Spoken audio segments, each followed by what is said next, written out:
लहान आहे ते, तर मला साहेब म्हणून मला करण म्हणून बोललं तर मला अजून बरं पडेल. आपलंसं वाटतं. आता यादव सरांनी जी चांगली मांडली, मला माहिती नव्हतं की कॅशोमध्ये पण एवढं चांगलं काम इथपर्यंत विद्यापीठाने केलं. आणि मगाशी माणी सरांबरोबर आणि माणी सरांबरोबर चर्चा पण होत होती, वेगवेगळ्या विषयावर चर्चा केली. मी महाराष्ट्राचा प्रत्येक तालुका फिरलो. मला वाटतं 2014मध्ये माझ्या वडिलांनी मला सांगितलेलं, मी स्पेनला चाललो. खरं तर माझा जो जुळा भाऊ आहे तो म्युझिशियन आहे आणि त्याला एका स्पेनच्या कुठल्या तरी स्वीडिश हाऊस माफिया नावाचा एक ग्रुप होता. तिथे त्याला काहीतरी 5 मिनिटं त्याला चालवायला भेटणार आहे डीजेचं ते प्लॅटफॉर्म. फ्लाईट्स बुक झालेल्या, आम्ही दोघं गेलो. मला जायची इच्छा नव्हती पण तरी मी गेलो त्याच्याबरोबर. मी आलो परत, पण माझ्या वडिलांना माहिती नव्हतं मी नक्की गेलो कुठे होतो. युरोपला गेले माहितीच नव्हतं. माझं वय त्यावेळेस 20 असेल, 20-19 वर्षाचं असेल, 19 वर्षाचं होतं. आणि त्यावेळेस लक्षात आलं की आल्यानंतर मला वडील म्हणाले, होता कुठे दिवस होतो? नाही, मी स्पेनला गेलो, जर्मनी पण बघितली, जवळ आहे ते, ट्रेनने जाऊ शकतो तुम्ही दोन्ही देशांमध्ये. आणि मला वडील म्हणाले, बरं पुढच्या वर्षी सुट्टीमध्ये कुठे जाते? जस्ट माझं कॉलेज संपलेलं, 3rd इयर संपलेलं. तर मी म्हणालो की मला नेदरलँड्स मी नाही बघितलं, हॉलंडला जायचं, नेदरलँड मला बघायचं, ॲम्स्टरडॅमला जायचं, तिथले काही 4 गोष्टी बघायचे, तिथलं कल्चर. माझ्या वडिलांनी शिबिरा केली मला आणि मला म्हणाले की अरे तुझं महाराष्ट्र आहे ना, परत पूर्ण फिर, मग देश फिर आणि मग देशाच्या बाहेर बाकीची काही राज्य आहेत, बाकीची काही देश आहेत ती फिरायला जा. मी महाराष्ट्राचा, माझा एक मित्र पण आहे, तोही माझ्याकडे आलेला. मी 40 दिवस आम्ही महाराष्ट्राचा प्रत्येक तालुका एसटी बसने लांबपर्यंत फिरलो. आणि ते फिरताना आम्ही सुरुवात संभाजीनगरपासून केली, कारण पुणे, सातारा, सांगली, सोलापूर, कोल्हापूर आणि कोकण हे अशा पद्धतीने आम्ही फिरलो होतो. सुट्टीच्या निमित्त किंवा शाळेच्या सहली जायच्या जिल्हा शाळेच्या त्यांच्या निमित्त. पण मराठवाड्यात कधी जाता नव्हता.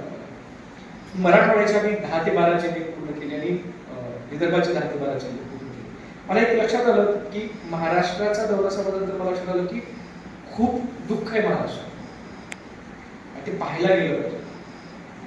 गांधी ज्या पद्धतीने म्हणायचे की देश फिरा, लोकांबरोबर समजून घ्या, म्हणून गांधी फाटके कपडे घालायचे. एक सूट बूट मध्ये आलेला कलकत्त्यामध्ये, तो जिथे ब्रिटिश लोक राहायचे तिथे गांधी राहायला गेले आणि तोच माणूस परत त्याच ठिकाणी आला तर तिथे कलकत्त्याच्या आश्रममध्ये राहिले, पण बुद्धीवरती आले 2 वर्षाच्या कार्यकाळात.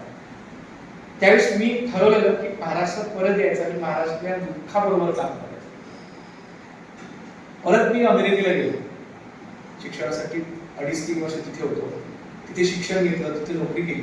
तुम्ही मुद्दे पण लक्षात ठेवले की मला मुद्दे सर मांडायचे होते की फरक मी आता सांगतो. ईस्ट कॅलिफोर्निया म्हणजे महाराष्ट्र, विशेष कॅलिफोर्नियाचा भाग बघितला, तिथं आल्मंड, पिस्ताशियोज, परत ऍपल एवढ्या प्रमाणात उगवत होते. आणि मला असं वाटलं की ह्या कॅलिफोर्नियाची इकॉनॉमी काय आहे, तर सॉफ्ट टेक्नॉलॉजी आहे. म्हणजे फेसबुक, मेटा, इंस्टाग्राम, नंतर वेगवेगळे एआयचे जेवढे सगळे आता ऍप्स निघाले आहेत ते तिथले आहेत. पण त्याच्या पलीकडे हे काय आहे, तर पिस्ता, ऍपल आणि आल्मंड, म्हणजे बदाम, पिस्ता आणि सफरचंद, ह्याच्यावरती तिथे मोठी शेती तयार झाली. आणि असं नाही की त्यांच्याकडे 4000 एकर जमीन त्या फळपिकांमध्ये आहे. फळपिकांमध्ये 10 एकर आहे, कोणाची 20 एकर आहे, कोणाची 30 एकर आहे, जी नॉर्मली आता पश्चिम महाराष्ट्रात तुम्हाला बघायला भेटते. कोकण आणि पश्चिम महाराष्ट्र तेवढी साईजवाला शेतकरी. ज्यावेळेस मी तिथल्या काही युनिव्हर्सिटीना भेट झालं तर त्या जनरलाइज होत्या, जास्त त्यांच्यामध्ये फार्मवर, त्या 3 फार्मवरतीच त्यांनी काम केलं. ज्यावेळेस मी महाराष्ट्रात परत आलो आणि महाराष्ट्रात परत मी शेतकऱ्यांवर काम करायला लागलो, त्यावेळेस मला लक्षात आलं की महाराष्ट्र आणि कॅलिफोर्नियामध्ये जास्त फरक नाही. महाराष्ट्रात ही जंगलामध्ये आग लागली जाते, महाराष्ट्रात ही खूप जास्त पाऊस होतो, महाराष्ट्रात ही सगळ्यात जास्त हीट तयार होते उन्हाळ्यात. सेम पद्धत कॅलिफोर्नियाला.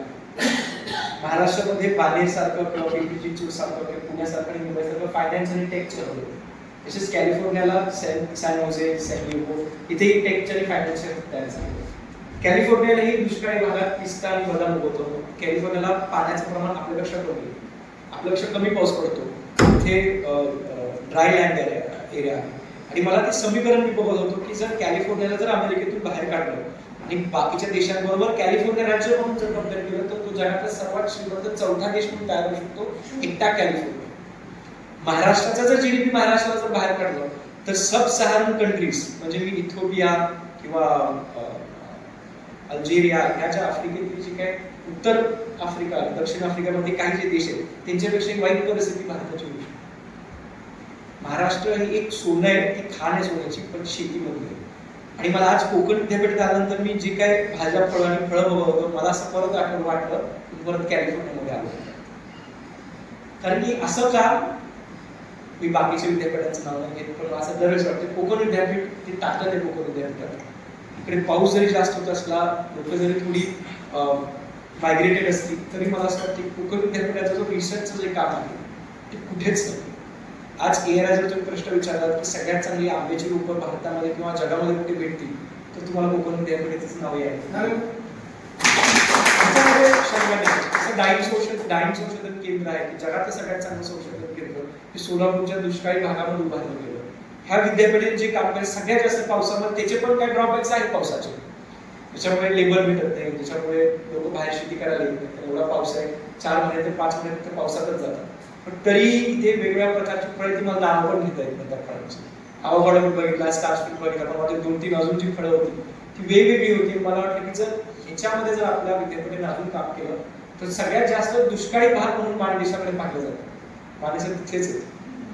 दुष्काळी भागातला माणूस तुम्हाला सगळ्यात जास्त पाऊस पडणाऱ्या भागामध्ये इथे आले. त्यांचं काहीतरी विज्ञान, त्यांचं काहीतरी विजडम ते घेऊनच आले. पण त्याच्याबरोबर जेव्हा ते परत रिटायर होते, परत मान तालुक्यात येतील, त्यावेळेस मला हे नक्की माहिती आहे की जे काही कोकणाची संस्कृती त्यांनी जपली, ऐकली आणि राबवली, तीच पद्धतीने परत त्या मानदेशात येईल.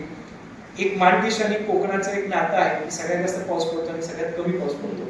जसं तुम्ही आता म्हणाल की 400-500 शेतकरी 100% कॅशमध्ये तुमच्याकडे इथे येतील. मी हा शब्द येतो सरांबरोबर की आपण एकत्र बसून कोकण आणि मानदेशाला एकीकरणाकडे कसं घेता येईल. म्हणून मगाशी म्हणलं की जसं की महाराष्ट्र एकीकरण समिती आहे, तर मला असं वाटतं की शेतकऱ्यांची महाराष्ट्र एकीकरण शेतकरी समिती झाली पाहिजे. ह्या तालुक्यात काय उभं जातं, विदर्भाच्या तालुक्यामध्ये काय उभं जातं, याचा जर आपल्याला अभ्यास झाला तर आपल्याला महाबळेश्वर म्हणाल की कॉफी तयार होऊ शकते, कोकणातही कॉफी तयार होऊ शकते, कर्नाटकातल्या रत्नागिरीत कॉफी तयार होऊ शकते, तिथला अशोक पात्रे नावाचा शेतकरी जगभरात तिची कॉफी पाठवू शकतो. तर आपले कॅश नक्कीच जातील अमेरिकेच्या भागामध्ये पण बघायला.